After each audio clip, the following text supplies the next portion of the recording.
उसमें ये लोग जो सोच रहा है ये तेलंगाना नहीं पूरा हिंदुस्तान में नौकरियों का जरूरत है, स्किल लेबर का जरूरत है। ప్రతి విషయంలో ఫాల్ సీలింగ్ నుంచి ఎలక్ట్రికల్ వర్క్ నుంచి ప్లంబింగ్ వర్క్ నుంచి డ్రైవింగ్ ఇవాళ రేపు 2 కోట్లు 3 కోట్లు 4 కోట్లు పెట్టి కార్లు కొనుక్కుంటున్నారు. సరైన డ్రైవర్ దొరకకపోవడం వల్ల ఎవరినో ఒకరిని పెట్టుకుంటే వాడు రోడ్డు మీద తీసుకొని పోయి గుద్దితే 10 లక్షలు 20 లక్షలు 50 లక్షలు రిపేర్కే ఖర్చు అవుతుంది. మంచి డ్రైవింగ్ శిక్షణ ఉన్నవాడు ఉంటే 50,000 60,000 ఇవ్వడానికి ఎవరికి సమస్యనే లేదు. ప్రాక్టికల్గా మేమందరం కూడా ఆ సమస్యను ఎదుర్కొంటున్నాం. డ్రైవింగ్ వచ్చు అనడం, డ్రైవింగ్ వచ్చు, ఆటో కూడా నడపవచ్చు, లారీ కూడా నడపవచ్చు, ఇంకోటి కూడా నడపవచ్చు, కానీ నైపుణ్యంతో నడపడం అనేది ముఖ్యము. అందుకే ఈరోజు ఈ ఐటీఐల టాటా కన్సల్టెన్సీ ప్రపంచంలోనే ఒక పేరెన్నిక కన్నా ఇండస్ట్రియల్ సెక్టర్లో they have their own reputation.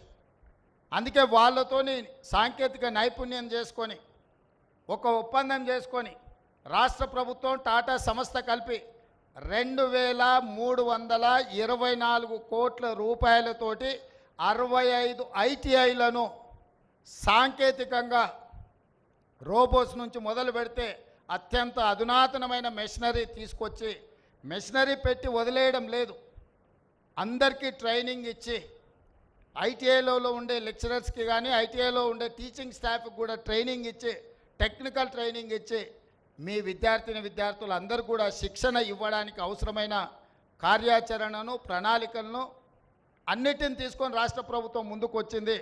Telangana రాష్ట్ర ప్రభుత్వంతో కలిసి సాంకేతిక నైపుణ్యాన్ని పెంచి ఉద్యోగ ఉపాధి అవకాశాలు కల్పించడానికి ముందుకు వచ్చిన టాటా సంస్థ యజమానులకు కూడా నేను మనస్ఫూర్తిగా తెలంగాణ ప్రభుత్వం తరఫున వారికి ధన్యవాదాలు తెలియజేస్తున్నాను.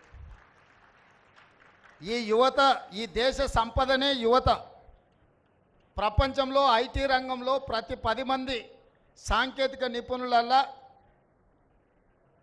భారతీయులు 4, ప్రతి 4లో ఒక్కరు మన తెలుగువాడు. ఐటీ రంగంలో సిలికాన్ వ్యాలీ నుంచి మొదలు పెడితే ఈరోజు విప్రో, ఇన్ఫోసిస్ ఏ కంపెనీ ఐటీ రంగంలో తీసుకున్న తెలుగు వాళ్ళు లేని రంగం లేదు. ఈరోజు మనం ప్రపంచంతోనే ఐటీ రంగంలో మనం పోటీ పడగలుగుతున్నాం, ఫార్మా రంగంలో మనం పోటీ పడగలుగుతున్నాం.